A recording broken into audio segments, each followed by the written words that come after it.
Hey friends, welcome back. It is July now, and it is time to start thinking about your fall garden. You used to have a spring garden, summer garden, fall garden, because there's those vegetables that don't like the heat, and you only have them in the cooler temperatures of spring and fall. So I got a whole list for you here, read them off to you. That way you can think about this kind of thing coming up, because depending on where you live, you'll need to look at when your average first frost date is, count back, decide when you want to start your seeds, either direct sowing, I'll start with those first, or starting the seeds inside, or direct sowing out here, but doing it like right away. But you kind of want to have a head start on the transplant ones. But let's start with direct sowing. Beets, carrots, and radishes all taste better when they mature in colder weather. So those are best for fall. They're not that great for summer, but like if they're going through the summer and into the fall, they will sweeten up if you keep them in for the fall. These beets here are still here from the spring because they haven't gotten super big yet, so I'm just waiting. I'll probably harvest them and plant more even though it's summer. I'll still harvest them in the summertime and then have a fall crop of them. They just won't taste super amazing, but that's okay. Spring's not long enough for the beets to fully mature. The cold weather makes the plants release sugars, carbohydrates, something along those lines, and they're just sweeter when they're harvested in cool temperatures. Now you got a whole bunch of different kinds of salad greens, all of them really, your lettuces, kale, endive, collards, spinach, and Swiss chard. Oh, and then for another root vegetable for a fall crop, I forgot, is turnip, which will also taste better when harvested in colder temperatures. And don't forget about kohlrabi. Peas are great for early spring through early summer, and then they start to dwindle. I have some browning here. They don't like the heat. They start to die back. That's fine though, because as soon as you take these out, you put more right back in for a fall crop. Now for the ones you want to transplant, because they take a little bit longer.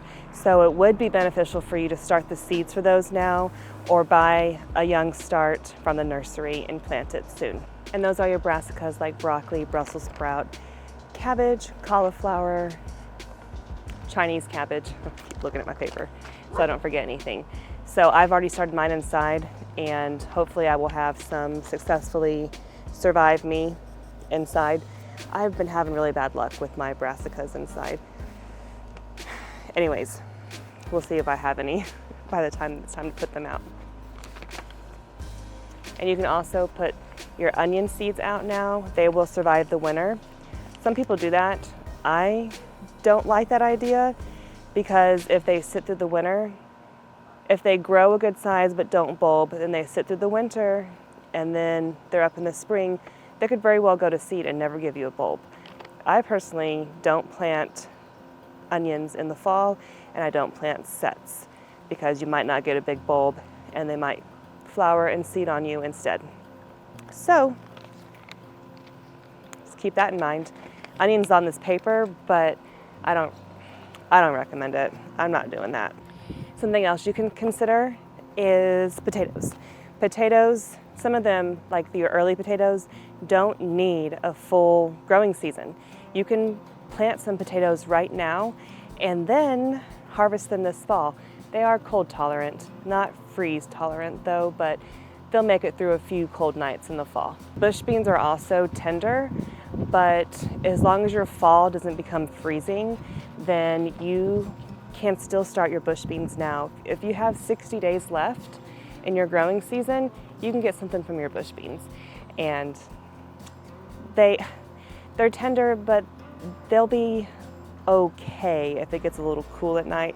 Once it gets in the 30s though, I don't know, they might not give you too much at that point, but it's July, there's still time. Okay, so I've told you what you can direct seed, direct sow, and then what would be best to be transplanted. A couple other things to keep in mind that you don't necessarily want to start now. You could probably transplant now, but anyways, they're cold tolerant, and that is celery. That's what I'm thinking about, is celery. It can grow pretty quick once it gets started, and it can handle a light frost, but not a hard frost and not a frost over and over and over again. So if you have a cool night and then it starts to warm back up, which tends to be the case, I've noticed, be like, we're gonna have this one cold night and it's gonna kill my stuff. And then it warms back up. That just seems to be how it goes for me around here. Anyways, celery will be able to handle that until it starts getting like super cold all the time over and over again and there's no relief, then your celery will die. Oh, and another thing to think about is your leeks. Tater's barking, just ignore her. So leeks, I wouldn't start them now, like direct sow them now or start them inside now because they need quite a bit of time. And the winter can kill them. They're super tolerant and they can make it through a good part of winter, but eventually, at least in my area where we are zone 5A, the leeks don't make it through the whole winter. So I would want to harvest them late fall. One of the last things I will harvest out of the garden are leeks. And I mean, you can try to start them now if you want to and see how big you can get them, even if you get something small and skinny, but those are also cold tolerant. And don't forget to plant your garlic in the fall as well. A lot of people plant theirs in October. You want it to be kind of like around your average first frost date to where it's cold enough, they're not gonna put on a whole bunch of growth, but not so cold that they won't put on at least a few roots.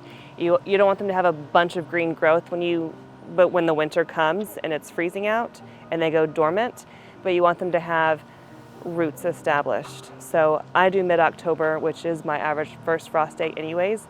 I do it around that time. And there's enough decent days to where they'll grow roots without growing a bunch of greens. Okay, well, that's all from the list. And then I threw a few things in there that I could think of off the top of my head that weren't on the paper for you to consider. And if I think of anything else, I'll pop it up on the screen. If there's nothing on the screen, that's because I didn't think of anything else. So I hope this helps you. I hope this gives you some ideas of what you can do in your fall garden. Or if you've been wanting to grow a few things but you still haven't done it yet, there's still time. You can still grow something. Might not be your tomatoes and your peppers and all those fun things that I love, but I love peas. You can do peas. I love green beans. You can put in a few bush bean plants and see how it goes. Even if you don't have garden beds, you can grow in, anything that holds soil and drains, you can grow in.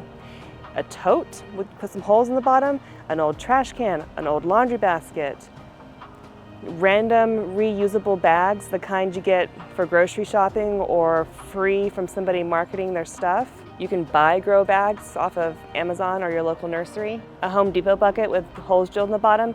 If you haven't started yet, you still can. There's still things you can do to kind of learn and play around with it.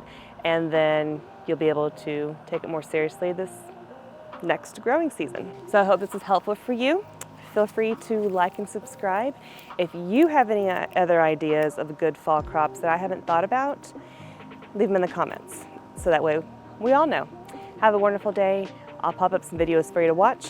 Feel free to like and subscribe, and I will see you next time. Bye.